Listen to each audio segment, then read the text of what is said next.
पापा आपका खाना। ठीक है बेटा। अच्छा बेटा ये बताओ तुम्हारी पढ़ाई कैसी चल रही है?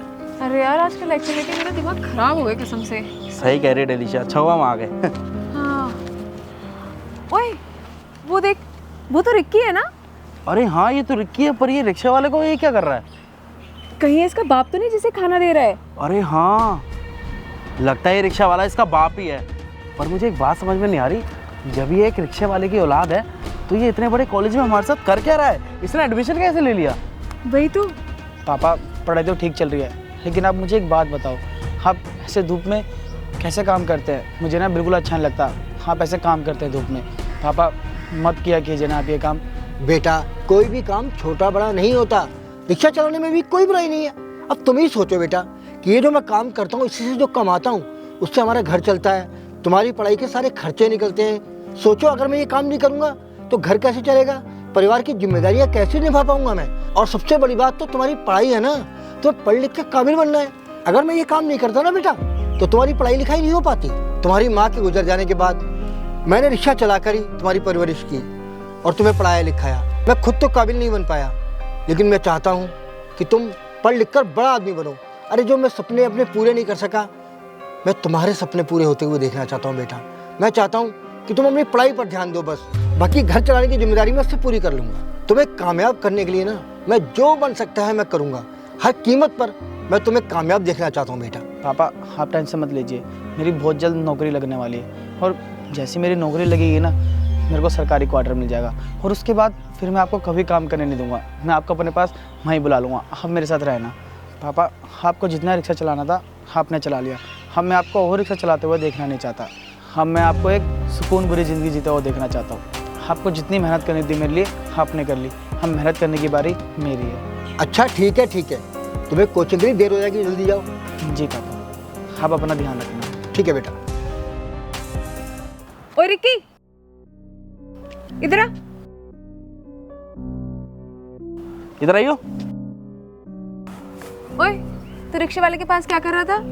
देख रिक्की मैं तेरे को समझा रहा हूँ, तू ना ऐसे ही कहीं पर भी किसी के साथ मत खड़ा हो जाएगा। अरे तू हमारे साथ रहता है, हमारे कॉलेज में पढ़ता है, तेरा भी एक स्टैंडर्ड है यार। अरे नहीं तुम लोग गलत समझ रहे हो, वो मेरे पापा हैं। अबे क्या तू सही बोल रहा है? वो तेरा बाप है क्या? और क्या यार, तुम दोनों से झूठ क्यों बोलूँगा मैं? अच्छा तो ये रिक्शा वाला तेरा बाप है। अगर ये रिक्शा वाला तेरा बाप है तो तू इतने महंगे कॉलेज में एडमिशन कैसे करवा सकता है? क्योंकि इसकी इतनी औकात तो होगी नहीं।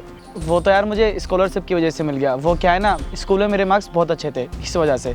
ओह स्कॉलरशिप, इसका मतलब सरकार के पैसों पे पढ़ रहे हो तुम। वरना इस रिक्शे वाले की इतनी तो औकात है नहीं कि तुम जैसे लोगों को इतने महंगे कॉलेज में एडमिशन मिल सके। ना बाबा ना। यार तुम दोनों क्या बोल रहे हो ये सब, मुझे कुछ समझ नहीं आ रहा। मतलब हम दोनों तेरे को अभी समझाते हैं, तूने हम दोनों से बहुत बड़ा झूठ बोला था। झूठ नहीं यार, इसमें झूठ कैसा? झूठी तो बोला है तूने हमें बताया क्यों नहीं कि तू एक रिक्शे वाले का बेटा है? तूने इसलिए नहीं बताया क्योंकि तेरे को बहुत अच्छे से पता है कि अगर हमें पता होता ना तेरा इतना लो स्टैंडर्ड है तो तेरे को अपनी गाड़ी में घुमाते नहीं, अपने साथ बैठाते नहीं। इनफैक्ट मैं तो तेरे साथ खड़ी भी नहीं होती, समझा? और हमसे ना एक्सपेक्ट मत करियो कि हम तेरा दोस्त है। तेरी मेरी दोस्ती यहीं से खत्म। पता नहीं कहाँ नाली के कीड़े हो गए तुम लोग, झुग्गी झोपड़ी में रहते होगे। पक्का तेरे बाप ने तेरे को झूठ बोलना सिखाएगा, तभी तो हमसे झूठ बोलता है। देखो मुझे कुछ भी बोल लो, लेकिन मेरे पापा के बारे में कुछ भी मत बोलो। अच्छा अब तेरे को बुरा भी लगता है? अले ले ले ले ले, बुरा लग गया? झूठे बाप की झूठी औलाद। अरे ये बच्चे आपस में झगड़ क्यों रहे?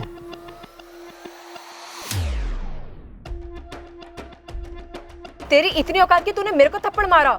अरे बच्चों तुम लोग आपस में लड़ क्यों रहे हो?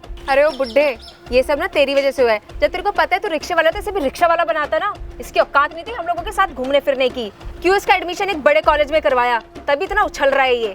पर कोई बात नहीं, तू ना मेरे को अभी जानता नहीं है। मेरा बाप ना यहाँ के एमएलए है। तेरा ये रिक्शा तो यूं बंद करवा दूंगी, समझा? फिर भूखे नंगे घूमना दोनों। अरे नहीं ऐसा मत करना, ये रिक्शा ही तो मेरी रोजी रोटी है, इसी से मेरा घर चलता है, हम अपना पेट पालते हैं। अगर मेरा रिक्शा हाथ से चला गया तो हम भूखे मर जाएंगे। नहीं ऐसा मत करना, मैं आपसे माफ़ी मांगता हूँ। पापा आपकी सॉरी मांग रहे इन दोनों से। हाँ तो तू सॉरी बोलना, तेरा बाप की सॉरी बोल रहा है। लेकिन पापा इन दोनों ने आपकी बेइज्जती की थी। तेरी अकड़ ऐसे नहीं जाएगी, रुक अभी पापा का कॉल लगाती हूँ मैं।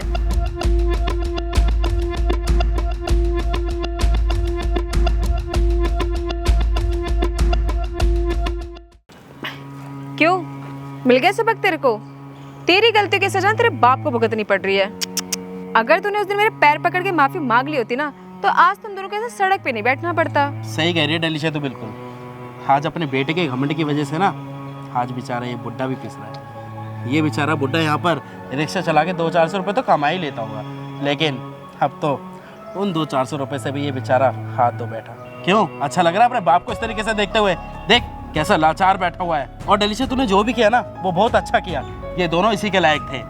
बाकी अभी मेरे को लगता है कि हमें यहाँ से जाना चाहिए, क्योंकि इनको इस हाल पे छोड़ना ही अच्छी बात है। क्योंकि तुझे तो पता ही है ना इनके हाल अभी कितने बुरे हैं। तुम दोनों एक काम करो, अपने हाल पे इसी तरीके से बैठे रहो। कोई आएगा ना तो 200-400 रुपये तुम्हें दे ही देगा भीख के नाम पे। सही कह रहे तू, इन्हें ना इनके हाल पे ही छोड़ देते हैं। क्या पता अब तो घमंड टूट ही गया हो। चले यहाँ से। अरे नहीं बेटा रुक, अपने आप को गुस्से की आग में मत जला बेटा। अगर तू चाहता है इन जैसे लोगों को सबक मिले तो तुझे खूब मन लगाकर पढ़ाई करनी होगी, एक बड़ा अफसर बनना पड़ेगा, तभी इन जैसे लोगों को सबक दे सकता है। बेटा तू बस ये ध्यान दे कि तुझे पढ़ाई करनी है, मन लगाकर पढ़ाई करनी है, करेगा ना बेटा? पापा आप देखना एक दिन मैं बहुत बड़ा ऑफिसर बनूंगा। जीता रहे बेटे। अरे डेलिशा देखियो, ये तो वही रिक्शे वाला है ना? हाँ ये तो वही है। आ चल ना मजे लेके आते हैं। अबे बुड्ढे यहाँ पे क्या कर रहा है तू? क्या ही कर रहा होगा यहाँ पे, कूड़ा चुनने आया होगा ना। हाँ डेलिशा तुम बिल्कुल सही कह रही हो। और हाँ बुड्ढे, तो इस ऑफिस का कूड़ा साफ करने आया ना, इस ऑफिस का जब कूड़ा साफ हो जाए ना तो अपने जो दिमाग में कूड़ा भर रखा है ना उसको भी साफ कर दियो। खैर छोड़ बुड्ढे, मजाक कर रहा था मैं। बाकी हाँ अभी मैं अंदर ऑफिस में जा रहा हूँ, और जब मैं बाहर आऊँगा ना और अगर तू मेरे को खड़ा हुआ यहाँ पे दिख गया तो ऐसे करके सैल्यूट करियो, और अगर तूने सैल्यूट नहीं करा तो 2 थप्पड़ अलग मारूंगा और यहाँ से निकाल दूंगा। समझ में आ गया? चलो डेलिशा चलते हैं, वैसे भी लेट हो रहे हैं।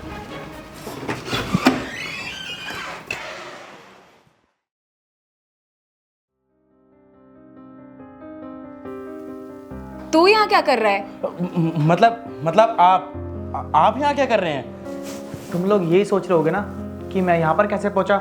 मैं यहाँ पर अपनी मेहनत से पहुँचा हूँ। मैंने तुम दोनों को यहाँ पर इसलिए बुलाया है ताकि तुमने और जो तुम्हारे बाप ने अपराध फैला रखे ना उन्हें रोक सकूँ। तुम्हें क्या लगा था कि तुम बच जाओगी? इस फाइल में ना तुम्हारे और तुम्हारे बाप के सारे काले चिट्टे लिखे हुए हैं। सजा तो मैं तुम दोनों को दिलवा के रहूँगा, उससे तुम नहीं बच सकते। जो तुमने मासूम लोगों के साथ किया है ना वो बहुत गलत किया है। तुम दोनों बिल्कुल भी नहीं बच सकते। अब कितने गरीबों के तुमने घर उजाड़ दिए, उनकी ज़मीनों पर कब्जा कर लिया, उनके ऊपर तुमने कितने अत्याचार किए, सरकारी ज़मीन पर भी तुम दोनों ने कब्जा कर लिया। तो उन सब की सजा तो तुम्हें ज़रूर मिलेगी। Constable, yes sir. ले जाओ इन्हें। चलिए। I am really sorry sir. Sir please हमें माफ़ कर दीजिए, कुछ ले दे। अंकल जी देखिए प्लीज़ हमें माफ़ कर दीजिए। हमने जो भी गलती करी है ना, आई प्रॉमिस नेक्स्ट टाइम ऐसी कोई गलती नहीं होगी। देखा बेटा, वक्त सबसे बड़ा होता है। वक्त से बढ़कर दुनिया में कुछ भी नहीं है, यह साबित हो गया। देखो वक्त का खेल, मेरा बेटा कहाँ पर है और तुम दोनों। इसे कहते हैं वक्त की पलटी। और वक्त ऐसे आसानी से नहीं बदलता, मेहनत से बदलता है, प्रतिभा से बदलता है। अब तुम खुद ही देख लो कि आज मेरा बेटा इस कुर्सी पर है और तुम दोनों मेरे बेटे के सामने खड़े हो। और क्या कहा था तुम दोनों ने कि हम यूं ही दर दर भटकते रहेंगे? तो देख लो, भटक तो तुम दोनों रहे हो। और ये मुकाम ना आसानी से हासिल नहीं होता, मेहनत से, प्रतिभा से होता है, जो मेरे बेटे ने दिखाई है और साबित की है। और रही बात तुम दोनों की, तो तुम दोनों के काले कारनामे तो सामने आ ही चुके हैं। वक्त के साथ सबको सजा मिलती है तो तुम्हें भी मिलेगी। ले जाइए इन दोनों को। चलिए चलिए मैडम आप भी।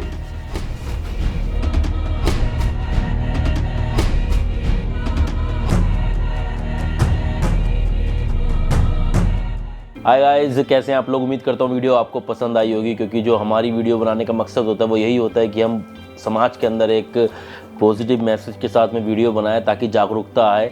बाकी बस थोड़ी सी आपसे शिकायत, आप वीडियो को शेयर नहीं कर रहे हैं तो वीडियो को शेयर ज़्यादा से ज़्यादा करें, क्योंकि हमारा मैसेज जब तक लोगों तक नहीं जाएगा तो हमारे प्रयास अधूरे रह जाएंगे। बाकी हम ऐसे ही कोशिश करते रहेंगे। मिलते हैं अगली वीडियो में, तब तक bye bye, take care, love you. और एक चीज़ और, इंस्टाग्राम पे मुझे फॉलो कर लीजिए, मेरी आईडी विनेश शर्मा 989 और मेरी पूरी टीम आपको इंस्टाग्राम पे मिल जाएगी। तो मिलते हैं अगली वीडियो में, तब तक bye bye, take care, love you और बाय।